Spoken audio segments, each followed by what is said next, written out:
Assalamualaikum warahmatullahi wabarakatuh. Anak-anak, apa kabar kalian hari ini? Semoga kalian dalam keadaan sehat sehingga untuk saat ini kalian dapat kembali belajar bersama Bu Martin sesuai dengan materi yang akan kita sampaikan, diberi kemudahan untuk memahaminya dan akhirnya nanti kalian dapat mengerjakan soal-soal yang akan Ibu berikan. Oke, saat ini kita akan belajar mengenai listrik.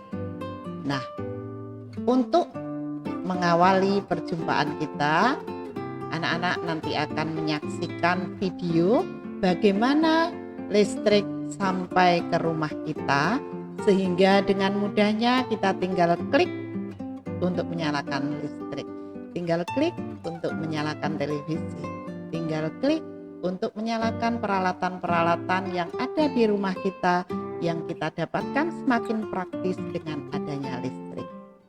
Oke anak-anak, silahkan saksikan video berikut ini.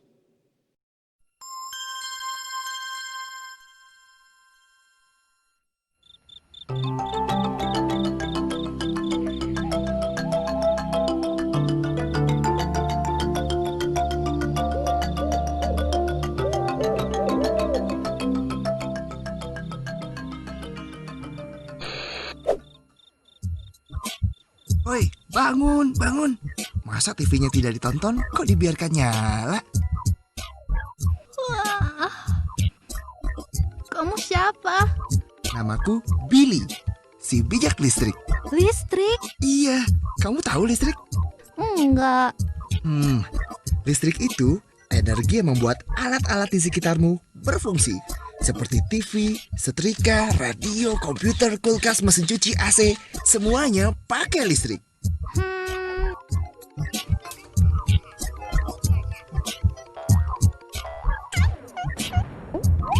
Kayaknya semua orang di sini perlu dikasih pelajaran deh. Bukan, mati lampu. Kalian sih. Lah. Kita mau kemana? Ayo ikut aku, supaya kamu tahu dari mana datangnya aliran listrik. Kak Billy, kok gelap? Kita ada di mana? Tenang, zaman belum ada listrik, manusia memakai api untuk penerangan. Bayangin, kalau di zamanmu listrik belum ditemukan. Kalau nggak ada listrik gelap ya? Aku nggak mau. Sudah. Jadi kamu tahu kan, energi listrik sangat dekat dengan manusia. Dengan adanya listrik, hidup manusia menjadi nyaman. Jangan takut. Ayo lompat. Kita akan pergi ke tempat-tempat bersejarah di mana listrik sudah menjadi perhatian insan manusia.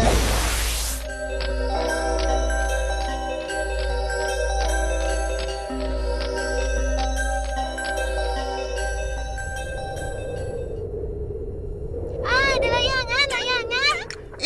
Mau kemana? Itu bukan sembarangan main layangan loh. Orang itu sedang membuktikan kalau petir juga energi listrik.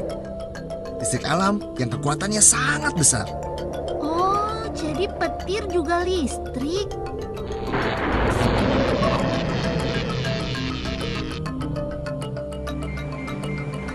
Kak Billy, orang itu ngapain sih? Dia itu Thomas Alva Edison yang berubah hidup semua orang. Dia mengembangkan bola lampu. Kalau malam, kotamu bisa terang benderang berkat orang ini loh. Hebat. Ternyata orang zaman dulu itu kerja keras ya, biar kita bisa hidup enak. Sudah pasti. Perjalanan listrik dari dulu sampai sekarang dicapai dengan penuh perjuangan. Aku tahu Kak Billy. Jadi listrik yang di kota semuanya pasti dari petir. Bukan gitu.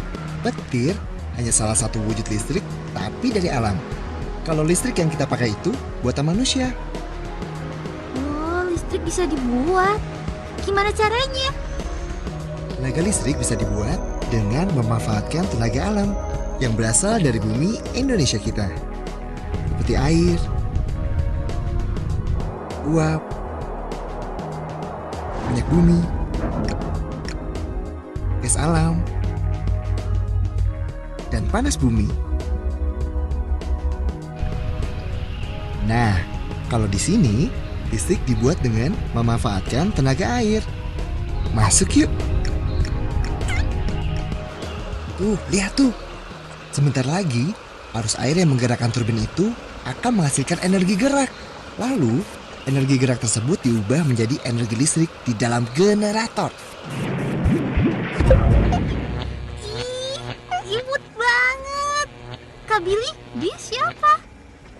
Dia itu kumpulan energi listrik yang baru lahir, yang terbangun dari dua unsur, yaitu tegangan dan arus. Biasanya di Indonesia, listrik yang baru lahir memiliki tegangan listrik antara 6.000 hingga 21.000 volt. Kak Billy dia baru diapain? Kasian. Jangan khawatir, dia itu sedang dimasukkan ke dalam trafo untuk disesuaikan tegangannya. Kamu lihat nggak kotak besar di situ? Itu namanya trafo. Trafo itu adalah alat untuk menaikkan atau menurunkan tegangan listrik. Kenapa harus lewat trafo? Karena ukuran badannya harus dikecilkan, biar tegangannya tambah besar dan arusnya kecil. Jadi dalam trafo itu tegangannya dinaikkan atau diturunin sih? Kalau di Indonesia, yang mulainya 13.000 volt dinaikkan menjadi 500.000 volt. Tapi ingat ya, setiap negara memiliki ukuran yang berbeda-beda. Dinaikin ya? Kenapa dinaikin sih Kak Billy? Tegangan listriknya dinaikkan karena habis ini mereka mau melakukan perjalanan panjang melintasi kawat-kawat listrik itu.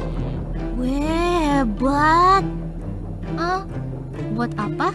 Kamu tahu kan, di seluruh sudut daratan di Indonesia terbentang kawat listrik yang panjangnya sampai ratusan kilometer.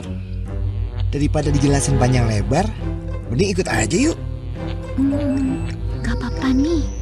Santai aja, mereka semua teman. Lihat contoh ya. Kak Billy, mereka kok serius sekali sih? Sebenarnya kita mau ke...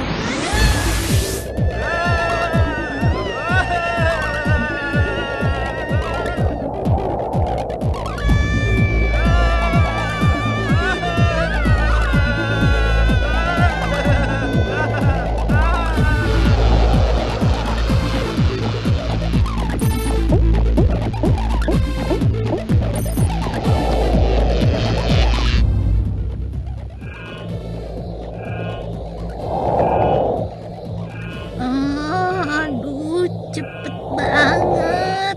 Ampun. Baru sekali aja udah sempoyongan. Setiap hari, bola-bola listrik itu menempuh jarak berkilo-kilometer loh. Setiap hari? Mati aku. Kak Billy, lihat. Nah, oleh trafo, energi listrik yang tadinya 500.000 volt diturunkan menjadi 150.000 volt. Kak Billy, tadi kan tegangan listriknya dinaikin. Kenapa sekarang diturunin? Karena jarak yang akan ditempuh nantinya tidak sejauh yang tadi. Dan kalau tegangannya terlalu besar dan jaraknya terlalu dekat, nanti berbahaya. Karena di sini dekat dengan perumahan penduduk. Jadi tegangan listriknya bisa disesuaikan besarnya tergantung kebutuhannya. Pintarnya aku. Kalau itu peta apa? Itu peta perjalanan kita. Kita baru sampai di titik yang kelap-kelip itu. Hah, kita baru sampai situ. Santai aja, kita masih harus melewati 2 trafo lagi. Di trafo berikutnya, energi listrik yang sekarang ini 150.000 volt akan diubah menjadi 20.000 volt. Dan yang terakhir menjadi 220 volt. Ayo, jangan sampai ketinggalan.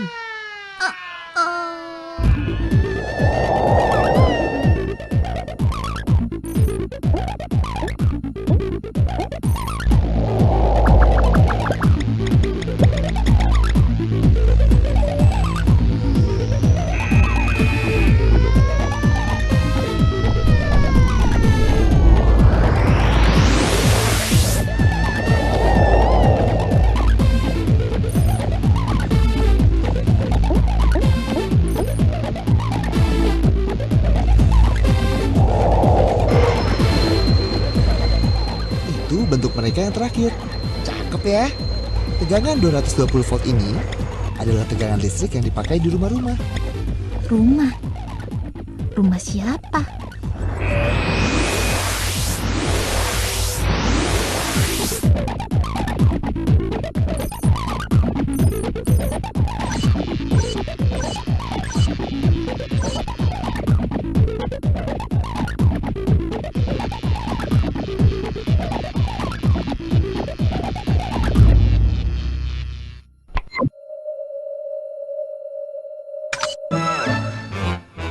Oh, jadi aliran listrik yang kita ikuti dari tadi itu ke rumahku ya?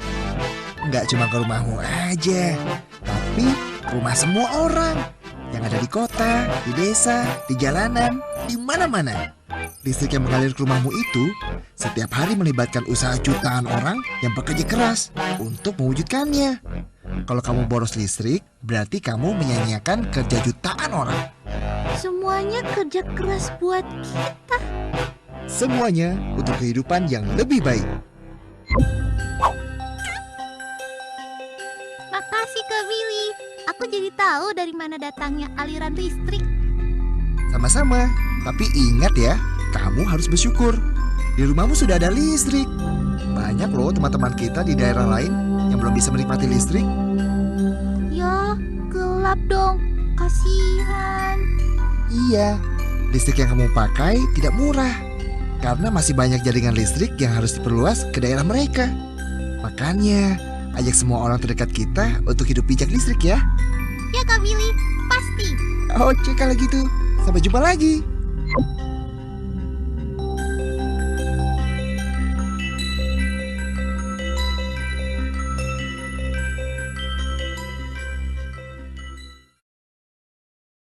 Nah, anak-anak, tadi kalian sudah menyaksikan video tentang listrik. Bagaimana perjalanan dari sumber listrik ya, PLTA ya, tadi ada PLTA, ada PLTG, PLTD, nah sampai ke rumah melalui ada yang namanya gitet itu apa, trafo, sutet ya, sehingga listrik dapat kita nikmati dalam keseharian kita. Dan tadi ada pesan yang disampaikan di video ini bahwa kita harus hemat listrik.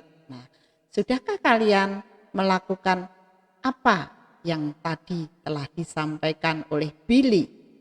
Ya, jadi kalian harus hemat listrik. Jika tidak digunakan, tolong listrik itu harus dimatikan, karena selain hemat, nah, kita juga memang hemat biaya, hemat listrik ya, seperti semboyan itu. Oke, lanjut, Bu Martin akan menyampaikan sekarang komponen-komponen listrik yang dekat dengan kita ya, komponen listrik dan fungsinya. Nah, di rumah kita ada kabel listrik, anak-anak. Kabel listrik itu adalah alat untuk menghantarkan arus listrik yang tersusun dari bahan konduktor berupa tembaga dan isolator atau plastik, juga bisa karet. Nah, itu kalau kabel itu kita buka, di dalamnya ada dua kabel, itu arus positif dan negatif. Oke. Nah, konduktor tentunya kalian ingat ya, yang dapat menghantarkan arus listrik, sedangkan isolator adalah penghambat. Ya. Kalau kabel ini terkelupas, dalam posisi terkelupas ini berbahaya sekali bagi konsumen, bagi kita. Ya, ini bisa dialiri oleh arus listrik sehingga kita bisa kesetrum. Kita lanjut. Steker. Nah, anak-anak biasa menggunakan alat ini, tapi tidak tahu apa itu namanya. Nah, sekarang saatnya kita mengenal. Apa ini namanya?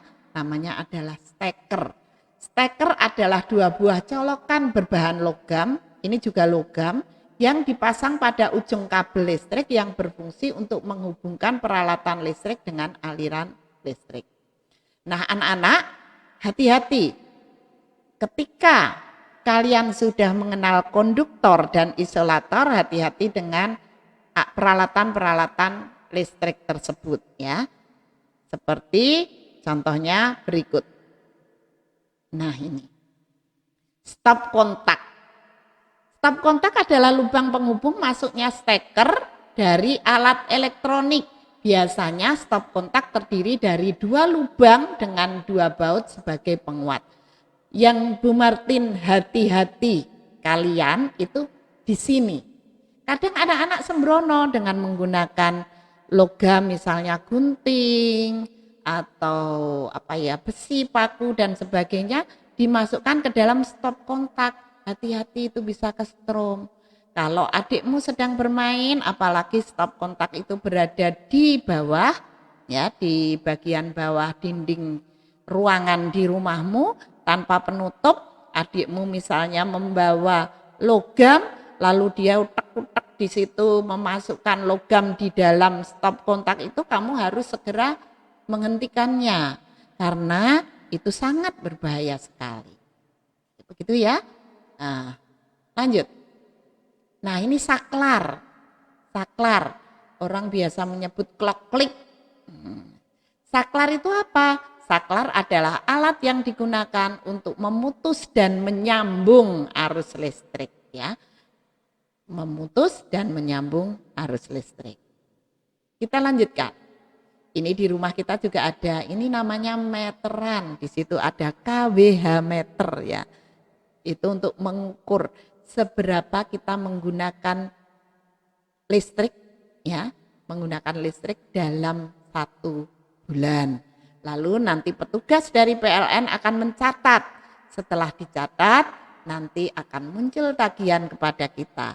Meteran listrik adalah alat untuk mengukur pemakaian listrik oleh konsumen, perumahan domestik, artinya kita, tempat usaha, gedung pemerintahan, dan lain-lain. Nah, ini yang ada di depan sekolah kita namanya trafo. Mungkin di dekat rumahmu juga ada. Trafo itu gunanya apa? Tadi di video ada ya, trafo untuk menurunkan dan menaikkan tegangan. Trafo adalah komponen listrik yang berfungsi untuk menaikkan atau menurunkan tegangan listrik AC atau tegangan bolak-balik. Sedangkan kalau aliran listrik DC itu searah seperti baterai, ya, batu baterai itu DC. Oke. Bu Martin ulang dari awal biar kalian akan lebih jelas, lebih paham. Tadi video tadi bicara beberapa, ya, tadi ada sutet, ada gitet, terus ada trafo. Nah, sekarang kita komponen listrik, kita mulai dari kabel listrik. Kabel listrik adalah alat untuk mengantarkan arus listrik yang tersusun dari bahan konduktor dan isolator. Konduktor berada di dalam, isolator sebagai pembungkus, ya. Ini sangat berfungsi sekali dan jangan sampai kabel di rumahmu itu ada yang lecet sehingga itu membahayakan bagi konsumen. Yang kedua ada steker. Steker itu yang akan kita colokkan. Colokan berbahan logam yang dipasang pada ujung kabel, ya. Berfungsi menghubungkan peralatan listrik dengan arus listrik. Terus tadi ada stop kontak. Stop kontak adalah lubang penghubung masuknya steker dari alat elektronik, ya. Ini yang kita harus hati-hati, jangan memasukkan segala sesuatu yang ada unsur logam ke dalam sini karena ini bisa dialiri arus listrik, ya, bisa kesetrum. Lalu saklar. Saklar adalah alat yang digunakan untuk memutus dan menyambung arus listrik. Kita matikan, kita hidupkan, begitu ya. Lalu meteran listrik adalah alat untuk mengukur pemakaian listrik oleh konsumen perumahan domestik, tempat usaha, gedung pemerintahan, dan lain-lain. Gedung pemerintahan, ya, maksud Martin. Lalu yang terakhir tadi adalah trafo. Trafo adalah komponen listrik yang berfungsi untuk menaikkan atau menurunkan tegangan listrik AC atau tegangan bolak-balik. Nah, dari listrik ini ada satu lagi yang perlu kalian ketahui, yaitu tentang konsleting. Apa itu konsleting? Konsleting adalah hubungan arus pendek yang dapat mengakibatkan kebakaran, ya. Sehingga ada alat pengamannya yang disebut dengan sekring, ya. Alat pengamannya disebut dengan sekring, itu mengamankan dari bahaya kebakaran yang disebabkan oleh hubungan arus singkat atau hubungan arus pendek. Ini bisa terjadi karena tadi ada kabel yang lecet, ada ketidaksesuaian antara arus dengan besar kecilnya kabel yang digunakan seperti ini. Nah, nanti materi selanjutnya kalian akan mempelajari tentang rangkaian listrik. Sebagai pengenalan, rangkaian listrik itu ada 3 ya, seri, paralel, dan campuran. Bisa lampunya, bisa peralatannya, saklar dan sebagainya. Oke anak-anak, silahkan kalian pelajari lagi, di buku ada semua. Nanti untuk menambah referensi, kalian tambah dengan membaca. Terima kasih, semoga kalian tetap semangat untuk belajar dan mempersiapkan diri untuk mengikuti tes-tes berikutnya sehingga kalian mendapatkan nilai yang memuaskan. Terima kasih. Wassalamualaikum warahmatullahi wabarakatuh.